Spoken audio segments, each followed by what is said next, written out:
پاکیزہ نام سے شروع کرتے ہیں جو بہت مہربان نہایت رحم والا ہے۔ صحیح بخاری شریف کی حدیث نمبر 173 پر ہمارا درس جاری تھا، جس میں حضرت ابو ہریرہ رضی اللہ تعالی عنہ ذکر کرتے ہیں کہ نبی کریم صلی اللہ علیہ وسلم نے ارشاد فرمایا کہ پہلے زمانے میں ایک شخص تھا جس نے کتے کو دیکھا کہ وہ کیچڑ ہلکی سی تھی، اس کو چاٹ کر اس سے پانی حاصل کرنے کی کوشش کر رہا ہے۔ پانی موجود نہیں تھا تو اس شخص نے اپنا موزہ، چمڑے کا موزہ اتارا، اور یہ واقعہ پورا تو سرکار نے ذکر نہیں کیا، لیکن مقصود یہی ہے کہ وہ کنویں کے اندر اس نے اس کو کسی طرح باندھ کے لٹکایا اور پانی باہر نکالا اس موزے کے ذریعے۔ چمڑے کا موزہ تھا، پانی اس میں آ گیا اور وہ کتے کو پلایا، اور اتنا پلایا کہ کتا پورا سیر ہو گیا، اس کی پیاس اچھی طرح بجھ گئی۔ تو نبی کریم صلی اللہ علیہ وسلم ارشاد فرماتے ہیں کہ اللہ تبارک و تعالی نے اس کے عمل کو قبول کرتے ہوئے اس کی حوصلہ افزائی فرمائی اور اسے جنت میں داخل کر دیا۔ جنت میں داخل کرنے کا میں نے آپ کو مطلب بتایا کہ ویسے تو جنت میں حقیقی دخول میدان محشر میں حساب و کتاب کے بعد ہوگا، عمومی قاعدہ قانون یہی ہے، لیکن یہاں مراد یہ ہے کہ اللہ تعالی نے اس کی جنت کا ارادہ فرما لیا، اس کے لیے جنت کا فیصلہ فرما دیا۔ تو اس پہ ہم کلام کر رہے تھے کہ جانوروں کے ساتھ اچھا سلوک کرنا بھی ہمارے لیے باعث نجات ہو سکتا ہے، اور اس کے برعکس میں نے ایک دو روایات آپ کو سنائی تھی کہ برا سلوک کرنے پر گرفت بھی ہو سکتی ہے۔ تو اب آخری میں بس دو چیزیں میں لیتا ہوں، ایک تو یہ کہ بعض جانوروں پر ظلم کرنے کی اجازت دی گئی ہے، جس کو ہم ظلم کہہ سکتے ہیں لیکن حقیقتاً ظلم نہیں ہے، کہ جب شریعت ہمیں اجازت دے دیتی ہے تو پھر اس کو ظلم سے تعبیر نہیں کرتے ہیں۔ اور دوسرا یہ کہ جانوروں کے ساتھ اچھا سلوک کرنے کا کہ کیا کیا طریقے ہو سکتے ہیں اور کن کن ذرائع سے ہم جانوروں کو نفع دے سکتے ہیں۔ تو پہلی بات یاد رکھیں، اس میں ایک اصول ہے کہ ہر وہ جاندار کہ جو آپ کے لیے باعث تکلیف بن رہا ہو، باعث اذیت بن رہا ہو، نقصان کا سبب بن رہا ہو، بیماری کا سبب بن سکتا ہو، ان کو مارنا بالکل جائز ہے، ان کو ہلاک کرنا بالکل جائز ہے، لیکن کوشش کرنی چاہیے کہ ایسے طریقے سے ہلاک کریں کہ جو بہت زیادہ وحشیانہ قسم کا نہ ہو۔ میں پہلے مثال دیتا ہوں، مثال کے طور پہ جوئیں اگر کسی کے سر میں ہو جاتی ہیں تو بڑی تکلیف اور اذیت دیتی ہیں، تو جوئیں جو عورتوں کے تو بڑا محبوب مشغلہ ہے، آؤ میں تمہاری جوئیں دیکھوں، اور آدھے گھنٹے تک پھر نکالتی رہیں گی، بڑا مزہ آئے گا، ٹچ کرنے میں پتہ نہیں کیا لطف آتا ہے، وہ آدھے گھنٹے تک دھوپ میں بیٹھ کر نکالتے رہتے ہیں، لیکن بہرحال یہ جائز ہے۔ تو ہمارا یہ پورے پچھلے دو پروگرام دیکھ کر کوئی بہن یہ نہ سوچے کہ جی اب تو جو مارنا بھی منع ہو گیا، جوؤں کو ہم نے کتنا مارا تھا، اللہ ہمیں معاف کر دے، تو ایسا نہیں ہے۔ جوئیں چونکہ موذی چیز ہیں، اذیت دینے والی کر سکتے ہیں۔ اسی طریقے سے کھٹمل ہیں، گھر کے اندر ہو جاتے ہیں، ان کو مار سکتے ہیں کیونکہ تکلیف دیتے ہیں۔ مچھر کو مار سکتے ہیں۔ اگر مکھیاں بہت زیادہ گھر میں ہو گئی ہیں تو چونکہ یہ بیماریاں لے کر آتی ہیں، جراثیم پیدا کرتی ہیں، گندی جگہ سے بیٹھتی ہیں، گندی جگہ پر، وہاں سے جراثیم ٹانگوں میں چپک جاتے ہیں، پھر یہ آ کے کسی ہمارے چائے کے پاس بیٹھ گئیں، برتنوں پہ آ کے بیٹھ گئیں، جراثیم چھوڑ کے چلی جاتی ہیں، تو چونکہ یہ بیماری کا باعث بنتی ہے تو اسپرے کر کے ان کو مارنے میں بھی کوئی حرج نہیں ہے۔ اسی طریقے سے سانپ ہے، جیسے مثال کے طور پر یہ اگر تکلیف کا باعث بن رہا ہو تو اس کو مار سکتے ہیں، لیکن اس میں ہمارے نبی کریم صلی اللہ علیہ وسلم نے یہی ارشاد فرمایا کہ اگر سانپ کہیں جا رہا ہے اور وہ تکلیف نہیں دے رہا تو اس کو جانے دیا جائے، راستہ دے دو، لیکن اگر وہ آپ پہ حملہ ہی کر رہا ہے یا گھر میں آ کے گھس گیا ہے اور باہر نکل نہیں رہا تو پھر اس کو بہرحال آپ مار سکتے ہیں، کیونکہ سانپ بھی ایک موذی مرض ہے، وہ موذی جانور ہے۔ اسی طریقے سے چوہا ہے کہ یہ چیزیں کاٹ دیتا ہے، بڑا نقصان پہنچاتا ہے، اور میں ایک ڈاکومنٹری دیکھ رہا تھا، اس میں بتایا کہ اس میں تقریباً 40 یا 42 ایسے وائرسز ہوتے ہیں، ایسے جراثیم ہوتے ہیں کہ وہ انسانوں کے لیے شدید ہلاکت کا اور بیماریوں کا سبب بن سکتے ہیں۔ اسی لیے ہمارے نبی کریم صلی اللہ علیہ وسلم نے چوہے مارنے کی اجازت مرحمت فرمائی ہے، تو چوہوں کو مارنا بھی جائز ہوگا۔ اسی طریقے سے چونٹیاں بعض اوقات گھر میں بہت زیادہ ہو جاتی ہیں، خصوصاً گرمیوں میں، کہ آٹے میں دیکھیں تو وہ خشکی کے اندر چونٹیاں اور ڈبل روٹی میں چونٹیاں،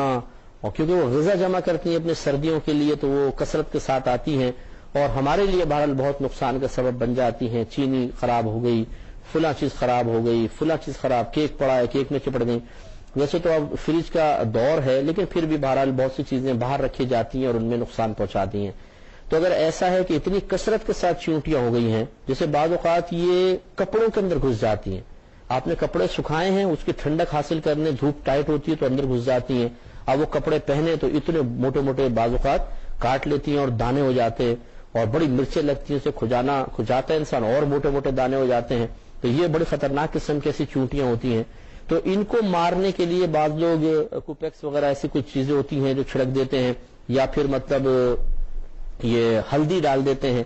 ہلدی ڈالنے سے بھی یہ بھاگ جاتی ہیں. اس قسم کی کوئی چیز استعمال کر لی جائے تو اس میں کوئی حرج نہیں ہے، اور اس میں اگر بالفرض چونٹیاں مر بھی جاتی ہیں تو اس میں گرفت کا کوئی پہلو نہیں ہے، کیونکہ ہمارے لیے باعث تکلیف ہے.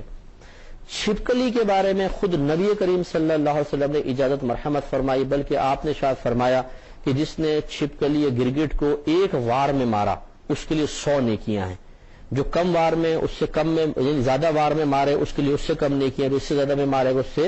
اس سے کم نیکیاں. اور خود نبی کریم صلی اللہ علیہ وسلم نے اس کی وجہ بیان فرمائی. آپ نے شاید فرمایا کہ یہ وہ جانور ہے کہ جب ابراہیم علیہ الصلوۃ والسلام کو آگ میں ڈالنے کے لیے آگ بھڑکائی جا رہی تھی تو یہ قریب آ کے آگ کو پھونکے مارتا تھا تاکہ یہ اور زیادہ ہو جائے. تو معلوم ہوا کہ یہ ایک ایسا ہے جس میں فطرتاً انبیاء علیہ السلام کے لیے بغض پوشیدہ ہے. اس لیے نبی کریم صلی اللہ علیہ وسلم نے چھپکلی اور گرگٹ وغیرہ کو مارنے کی اجازت مرحمت فرمائی ہے. اسی طریقے سے بعض کتے ہوتے ہیں جو پاگل سے ہو جاتے ہیں، وہ حملہ کر دیتے ہیں انسان کے اوپر اور بڑے خطرناک ہوتے ہیں. کتا کاٹ لے تو پھر اس میں ٹیکے وغیرہ بھی ہیں. اب تو خیر 14 انجیکشن تو نہیں ہے، اب تو ایک ہی بنا دیا 14 کے جگہ، لیکن پہلے 14 انجیکشن پیٹ میں لگتے تھے. تو لہذا اس قسم کا کٹھکنا اگر کتا ہے کہ وہ حملہ کر دیتا ہے تو شریعت اجازت دیتی ہے کہ اس کو مار دیا جائے. اسی طریقے سے اگر بلی کاٹنے لگ جائے، وہ گھر والوں پہ حملہ کر رہی ہے، پنجے مار رہی ہے، کاٹ رہی ہے کسی کے پاؤں کو، تو اس بلی کو بھی مارنا شرعاً جائز ہے. لیکن جیسے کہ میں نے آپ کو بتایا کہ اس طریقے سے نہ مارا جائے کہ وہ باعث اذیت ہو. جیسے نبی کریم صلی اللہ علیہ وسلم نے کچھ بچوں کو دیکھا کہ گرگٹ کو گردن سے باندھ کے لٹکایا ہوا ہے اور دور سے تیر مار رہے ہیں. سگا فرمایا اس طریقے سے اس کے ساتھ سلوک نہ کیا جائے، وہ منع فرما دیا. تو لہذا بعض لوگ ایسا کرتے ہیں کہ جیسے آگ جلا کے ان کو آگ میں پھینک دیتے ہیں، چوہے وغیرہ کو یا اور چیزوں کو، اس میں وہ چیختے جلتے ہیں. تو یہ اذیتناک موت ہے، ایسا نہیں ہونا چاہیے. زہریلی دوائی وغیرہ ڈال دیں تو کھا کے بس وہ سوتے چلے جاتے ہیں، مر جاتے ہیں، اس طرح کر لیں. تو یا بعض لوگ گرم گرم پانی ڈال دیتے ہیں، کھولتا ہوا پانی ان چوہوں کے اوپر، تو اس سے وہ مرتے ہیں. تو بہرحال ہمارا مشورہ تو یہ ہوگا کہ اس کو اگر پنجرے میں وہ آ جاتا ہے، 1-2 دن آپ بند رکھیں، اسے کچھ بھی نہ ڈالیں تو وہ بھوک سے پاگل ہو جائے گا. پھر وہ زہریلی دوا والی کوئی بھی چیز ڈال دیں تو فوراً کھائے گا اور پھر وہ مر جائے گا. تو پھر پھینک دیں اس کو، زیادہ اچھا ہے. لیکن بہرحال اگر کوئی شخص یہ سمجھتا ہے کہ اتنے خطرناک چوہے ہیں کہ اس کو چھوڑیں گے، جیسے ہمارے کراچی کے اندر اتنے موٹے موٹے چوہے ہیں کہ ہمارے یہاں کی تو بلی ڈر کے بھاگ جاتی ہے چوہوں سے، اتنے خطرناک ہو گئے چوہے. انہوں نے اپنی وہ بدل لی ہے روش کہ یہ بلی پہ حملہ کر دیتے ہیں بعض اوقات. تو بلیوں نے بھی ان کو کھانا چھوڑ دیا ہے، اتنے موٹے موٹے چوہے. تو اب ایسے چوہے اتنے خطرناک ہوتے ہیں کہ یہ بعض اوقات نکل کے باہر بھاگ جاتے ہیں اور مصیبت کھڑی کر دیتے ہیں. تو اس لیے ان کو پھر بہرحال ان کے لیے ایسا اس قسم کا کوئی رویہ اختیار کرنا، دل میں خوف خدا رکھتے ہوئے اس کی اجازت ہو سکتی ہے. ورنہ حتی الامکان ایسے ذرائع اختیار کریں جو زیادہ تکلیف والے بھی نہ ہوں اور ان کو موت بھی آ جائے. یہ میں نے چند جانوروں کو آپ کو بتایا کہ اصول بتا دیے ہیں. بیماری کا سبب بن رہا ہو، اذیت کا سبب بن رہا ہو، نقصان کا سبب بنتا ہو تو ان کو آپ مار سکتے ہیں. اب فائدہ پہنچانے کی مختلف صورتیں ہوتی ہیں، جیسے مثال کے طور پہ چیل کبوں کو گوشت ڈال دینا، یا آپ جہاں چیونٹیوں کے بل دیکھتے ہیں، باہر آپ نے کہیں دیکھے روڈوں پہ ہیں یا گارڈن وغیرہ میں ہیں، وہاں چینی ڈال دیا آپ نے کہ چلو گارڈن میں نا چیونٹیاں اندر تو نہیں آ رہی ہیں تو وہ چیونٹیوں نے کھا لی ہے. یا آپ خصوصاً قبرستان وغیرہ جیسے جاتے ہیں وہاں پر کسی قبر کے اوپر نہیں، بعض لوگ قبر کے اوپر رکھ دیتے ہیں وہ برتن، اس میں باجرہ ڈال دیتے ہیں، پانی ڈال دیتے ہیں. یہ غلط ہے، قبر کے اوپر کچھ نہ رکھا جائے. قبر پہ تو اگربتی تک سلگانے کو علماء کرام نے منع فرمایا ہے، سائیڈ میں کرنا چاہیے.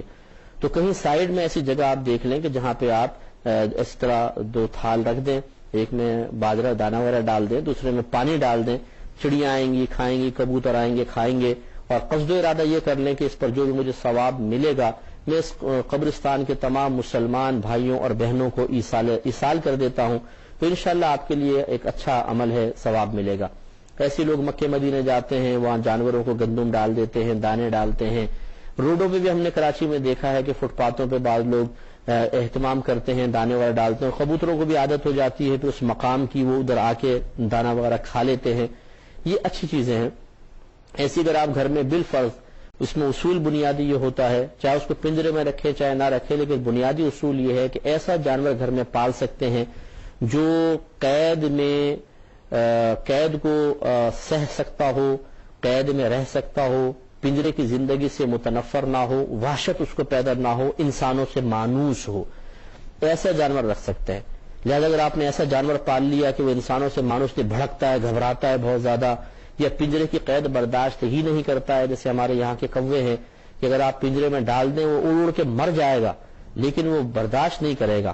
تو ایسے جانور کو، کیونکہ وہ باعث اذیت ہے اس کے لیے، وہ مناسب نہیں ہے۔ اسی طرح جنگل سے خالصتاً آزاد پرندے کو پکڑ کر پنجرے میں بند کر دینا یہ بھی مناسب نہیں ہے، کیونکہ اس نے آزادی کو دیکھا ہوا ہے۔ اب اس کو آپ بند کریں گے تو اس کی طبیعت میں انتہائی غم اور وحشت پیدا ہوگی۔ جانوروں میں بھی احساس و شعور ہوتا ہے، اس کے بھی کچھ دوست ہوں گے، کچھ ساتھی ہوں گے، گھر والے ہوں گے جس کو یہ پہچانتے ہیں جانور اور ان سے انسیت محسوس کرتے ہیں۔ اسی لیے جب ایک جوڑا بن جاتا ہے تو آپ دیکھیں تھرڈ پرسن کو پسند نہیں کرتے، وہ اس کو قریب بھی نہیں آنے دیتے۔ ایک جوڑا ہے وہ ساتھ رہتے ہیں، اس کا مطلب ان میں انسیت ہے، پیار ہوتا ہے، محبت ہوتا ہے، شعور حاصل ہے ان کو بھی۔ تو ایسے جانور کو جو آزاد ہے اس کو پکڑ کے آپ بند کر دیں گے تو اس کو بڑی تکلیف ہوگی۔ ہاں بعض ایسے ہوتے ہیں جو کیج کے ہی برڈز ہوتے ہیں، جیسے آسٹریلین ہمارے یہاں طوطے ہیں، بجریز کہلاتے ہیں، تو یہ نسل در نسل نسل در نسل نسل در نسل پنجرے میں ہی پلتے چلے آئے ہیں، بلکہ اگر ان کو آپ باہر چھوڑ دیں تو یہ زیادہ اونچا اڑ بھی نہیں سکتے اور فوراً کوا جھپٹ کے کھا جاتا ہے ان کو، یہ بیچارے رہ ہی نہیں سکتے باہر ہمارے کراچی میں، پاکستان میں تو ہم نے یہی دیکھا ہے۔ تو ایسے جانور جو عادی ہیں پنجرے میں رہنے کے اور انسانوں سے غیر مانوس بھی ہیں، غیر مانوس نہیں ہیں، انہیں کوئی وحشت نہیں ہوتی ہے، ان کو آپ بالکل رکھ سکتے ہیں۔ اس طرح بلی پال سکتے ہیں، اور کتے کا میں نے آپ کو بتایا کہ حفاظت کی غرض سے پال سکتے ہیں ورنہ نہیں۔ اچھا لیکن جب آپ گھر میں ان کو پالیں، اسی طرح ایک پہلے بات عرض کر دیتا ہوں، ایکویریم میں جیسے ہم مچھلیاں رکھتے ہیں ایکویریم میں، تو مچھلی بھی پال سکتے ہیں بالکل، کیونکہ وہ کوئی ایسے تو ہوتی نہیں کہ سمندر سے پکڑ کے لا کے آپ نے ڈال دی، وہ بھی اسی طرح ایکویریم میں پلتی چلی آئی ہیں۔ اور بعض اوقات یہ وسوسہ پیدا ہوتا ہے کہ یہ آتی ہیں اور شیشے سے آ کے ٹکرا جاتی ہیں کیونکہ ان کو پانی سے لگتا ہوگا، تو ایسی بات نہیں ہے۔ اللہ تعالیٰ نے ہر جانور کو زبردست احساس و شعور کی نعمت سے مالا مال کیا ہے۔ ایک دفعہ اگر آ کے ٹکرائے گی نا تو اس کے بعد بس پھر دوبارہ نہیں ٹکرائے گی۔ ہم نے دیکھا ہے کہ مچھلیاں ایکویریم کے اندر بڑے سلیقے سے رہتی ہیں، اور ایسا نہیں ہے کہ بار بار جا کے دیوار میں ٹکر لگ رہی ہو پھر وہ کہہ رہی ہو کہ ہو یہ میں کہاں آ کے ٹکرا گئی، پھر دوسری دیوار سے ٹکرا رہی ہو، ایسا نہیں ہے۔ ایک دفعہ شاید پہلی مرتبہ ہو جائے تو ہو جائے، ورنہ ان کو عادت ہوتی ہے، اور اللہ تعالیٰ نے ایسا جانوروں کے اندر شعور بیدار کر دیا ہے کہ وہ فوراً محسوس کر لیتے ہیں کہ کوئی چیز ہمارے سامنے آ رہی ہے، تو ٹکراتی نہیں ہے، وہ بالکل رہ سکتی ہیں۔ لیکن جتنے بھی جانور آپ پال سکیں گھر میں، جیسے میں نے عرض کیا جن کی اجازت ہے، ان میں ایک اصول ضرور یاد رکھیں۔ نبی کریم صلی اللہ علیہ وسلم نے ارشاد فرمایا کہ جب تم گھر میں کوئی جانور پالو تو اسے دن میں 70 بار دانا پانی دکھاؤ۔ 70 بار سے مراد 70 ٹائمز جو ہے ان کو سرکار فرما رہے ہیں دانا پانی دکھاؤ۔ اس کا مطلب یہ نہیں ہے کہ آپ گن کر 70 مرتبہ کریں، 1 تو 2 3، ایسا نہیں، بلکہ ہمارے نبی کریم صلی اللہ علیہ وسلم کی یہ عادت مبارکہ ہے، اور عربوں کا اکثر یہی اسلوب ہے کہ وہ کسی چیز کی کثرت کو، زیادتی کو بیان کرنے کے لیے عدد سے تعبیر کرتے ہیں۔ 70 مرتبہ، 80 مرتبہ، 1000 مرتبہ، یعنی جس نے 1000 مرتبہ ایسا کر لیا، مثال کے طور پہ جیسے نبی کریم صلی اللہ علیہ وسلم نے ارشاد فرمایا جس نے جمعے کے روز مجھ پر 80 مرتبہ درود پاک پڑھا، اللہ تبارک و تعالیٰ اس کے 80 برس کے گناہوں کی بخشش فرما دے گا۔ تو 80 برس کا کیا مطلب کہ واقعی 80 برس، یہ بھی ظاہری طور پہ ہو سکتا ہے، لیکن علماء نے یہ بیان فرمایا کہ یہ حقیقتاً کثرت کی طرف اشارہ ہے، یعنی بہت زیادہ گناہ بخشے جائیں گے۔ جیسے ہم بعض اوقات محاورتاً کہتے ہیں یار تمہارے پاس 1000 بار آئے ہو ملتے نہیں ہو، اب یہ ہمارا کہنے کا مطلب نہیں ہوتا کہ 1000 بار ہم نے گن کر آئے ہیں، بلکہ مراد ہے کہ بہت دفعہ آیا ہوں لیکن آپ ملتے نہیں ہیں۔ تو یہاں پہ بھی یہ مراد ہے، گویا کہ سرکار صلی اللہ علیہ وسلم ارشاد فرما رہے ہیں کہ جب جانور گھر میں پالو تو اس کو اکثر دانا پانی چارہ وغیرہ دکھاؤ کہ وہ بھوکا اور پیاسا نہ رہے، اچھی طرح کھلائے پلائے۔ اس سے ذرا ہمارے وہ بھائی بھی، اب یہ بات آ گئی تو میں ضمن بس کر رہا ہوں کہ وہ ذرا کبوتر باز بھائی ذرا توجہ فرمائے کہ جو کبوتروں کو اڑانے کے لیے، مقابلے بازی کے لیے یا دوسروں کے کبوتر چھت پہ اتارنے کے لیے کھلاتے پلاتے نہیں ہیں، وہ بولتے ہیں کھلائیں گے پلائیں گے سست ہو جائے گا، تو تھوڑا بہت باجرہ دے دیا، پانی دے دیا، بیچارہ اور وہ اللہ نے فطرت ایسی بنائی ہے کبوتر کی کہ وہ اپنے مالک کا گھر چھوڑتا نہیں ہے، وفادار پرندہ ہے، وہ ادھر ہی چھت پہ اترتا ہے، اور بھوکے پیاسے ان کو رکھا جاتا ہے تاکہ اونچا اڑے، لمبا اڑے، زیادہ دیر تک آسمان پہ نظر آئے۔ اپنی خواہشات کی تکمیل کے لیے اس طرح جانوروں پہ ظلم کرنا یہ قطعاً غیر مناسب ہے۔ اس طرح گنہگار ہوں گے، ایسا نہ کریں۔ یہ کتوں کو لڑوانا، بیلوں کو لڑوانا،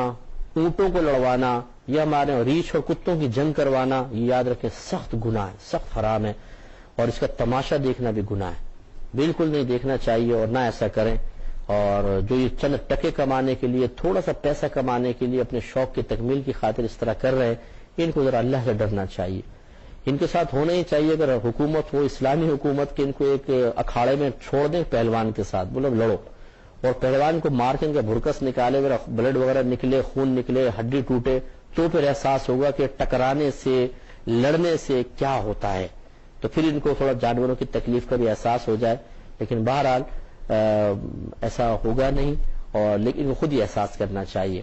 تو اس طرح یہ کتوں کی ہمارے ہاں ایسا ہوتا ہے کہ ایک ریچھ کے اوپر 8-10 کتے چھوڑ دیتے ہیں۔ یہاں کراچی میں تو ہمارے ایسے نظر نہیں آتا، لیکن اندرون سندھ میں اور پنجاب سائڈ کے بہت سے گاؤں کے اندر اب بھی یہ قبیح مطلب تماشا دکھایا جاتا ہے کہ لوگوں سے پیسے لے جاتے ہیں، پھر ایک ریچھ ہوتا ہے، اس کے اوپر 5-6 کتے چھوڑ دیے جاتے ہیں، وہ کتے اس کو کھینچ رہے ہوتے ہیں، دانتوں سے بھموڑتے ہیں، اور ریچھ بھی حملہ کرتا ہے، کبھی کتا مر جاتا ہے، کبھی ریچھ کی کھال پھٹ جاتی ہے، اس سے اذیت تکلیف ہوتی ہے، اور پھر سارے خوش ہو رہے ہوتے ہیں، بڑا مزہ آ رہا ہے۔ لیکن یہ گناہ ہے اس طرح کا تماشا کروانا۔ جو دیکھ رہے ہیں وہ بھی گناہگار، جو اس کا انعقاد کر رہا ہے وہ ساروں کے گناہوں کا بوال اس پر ہوگا۔ یہ علماء نے بیان فرمایا کہ ایسا تماشا دیکھنا ناجائز، یہ گناہ ہے، اور جو ان میں سے ہر شخص گناہگار ہے، اور جس نے اس کا انعقاد کیا ہے، اہتمام کیا ہے، ان سب کے گناہوں کا وبال اس شخص کے نام اعمال میں ہوگا، اس کے اوپر ہوگا، اس کے نام اعمال میں گناہ لکھے جائیں گے ساروں کی تعداد کے برابر۔ اس لیے جو بھی اس قسم کی کوئی محفل ہو جو گناہ پر مشتمل ہے، تو جو اس کا اہتمام کر رہا ہے سب کا گناہ اس کے نام اعمال میں بھی لکھا جاتا ہے، سب کو علیحدہ ملتا ہے، اور جو انعقاد کرتا ہے اس کو سب سے زیادہ گناہ ملتا ہے۔ تو یہ شادی بیاہ کے اندر، اب یہ ایک بات آگے ضمن طور سے کر دیتا ہوں کہ شادی بیاہ کے اندر جو یہ غلط قسم کی رسومات کا انعقاد کیا جاتا ہے، جتنے مہمان آئیں گے، جس نے انعقاد کیا ہے ساروں کا گناہ اس کے نام اعمال میں لکھا جائے گا، اور پھر اس گناہ کی نحوست کیا ظاہر ہوتی ہے وہ بھی آپ دیکھیں، 2 مہینے میں طلاق، 1 مہینے میں طلاق، لڑائی جھگڑے فتنے فساد، بے برکتی گھر کے اندر۔ ہمارے بھائی بہن کہتے ہیں جی ہمیں سمجھ میں نہیں آتا کیا ہو رہا ہے، پتہ نہیں ہمیں تو کچھ سمجھ میں نہیں آ رہا، کیا ہم سے گناہ ہو گیا ہے، اور یا تو کسی نے جادو ٹونا کروا دیا ہے۔ اپنی حرکتیں میں نظر ہی نہیں آتی کہ ہم نے کیا کیا تھا پہلے، اس کا کوئی نہ کوئی ببال تو آئے گا ہمارے اوپر یا نہیں آئے گا، لیکن وہ نہیں سوچتے۔ تو بہرحال جانوروں پہ ظلم ہرگز نہیں ہونا چاہیے، اچھا سلوک کرے تو بہت ہی بہتر ہے، اللہ تبارک و تعالیٰ اس کا بہترین اجر و ثواب عطا فرمائے گا۔ تو اس میں بھی اگر کوئی بھائی بہن چاہیں تو کوئی جانور، جیسے بعض لوگ ہوتے ہیں کہ ہم نے بھی یہاں پر دیکھا ہے، لیکن میں اس کا مشورہ یہ دوں گا کہ آپ اس میں تعاون نہ کریں۔ یہ فٹ پاتھوں پہ بعض اوقات بہت سے لوگ پنجرے میں چڑیاں لے کے بیٹھے ہوتے ہیں اور بولتے ہیں جی 5 روپے میں 10 روپے میں خرید کے اس کو آزاد کر دیں۔ تو سوال ہی پیدا ہوتا ہے کہ تم نے اس کو مقید کیوں کیا ہے؟ اگر ہم آزاد کر بھی دیں گے تو پھر کہیں سے پکڑ کر لے آؤ گے۔ تو اس لیے وہ ان کا تو بزنس ہے کہ جانور کو اذیت دو، پکڑ لو، اور پھر لوگوں سے پیسے لے کے اس کو آزاد کرواؤ۔ تو آپ کتنی بھی آزاد کرواتے رہے، بہرحال وہ پھر پکڑ کے لے آئیں گے۔ تو میرے خیال میں تو ایسے لوگوں سے نہ خریدے جائے کہ ان کی حوصلہ افزائی ہوگی۔ اگر آپ نہیں خریدیں گے تو کہیں گے یار یہ تو وہ خرید ہی گیا، تو پکڑنے ہی چھوڑ دیں گے۔ ہاں یہ ضرور ہے کہ اگر بالفرض آپ کسی کو دیکھتے ہیں کہ اس نے کچھ چیز پکڑ لی ہے جنگل وغیرہ سے، اور آپ سمجھتے ہیں اس کو چھڑوا دوں تو بہت اچھا ہے، تو آپ پیسے دے کے چھڑوا دیں، اس کو پیسے دے دیں، اس کو چھوڑ دیں، تو آپ کے لیے بڑا ثواب ہوگا۔ اللہ تعالیٰ سے دعا ہے کہ رب کریم جو کچھ سنا اسے یاد رکھنے، محفوظ رکھنے، دوسروں تک پہنچانے کی توفیق عطا فرمائے۔ آمین۔ وآخر دعوانا ان الحمد للہ رب العالمین۔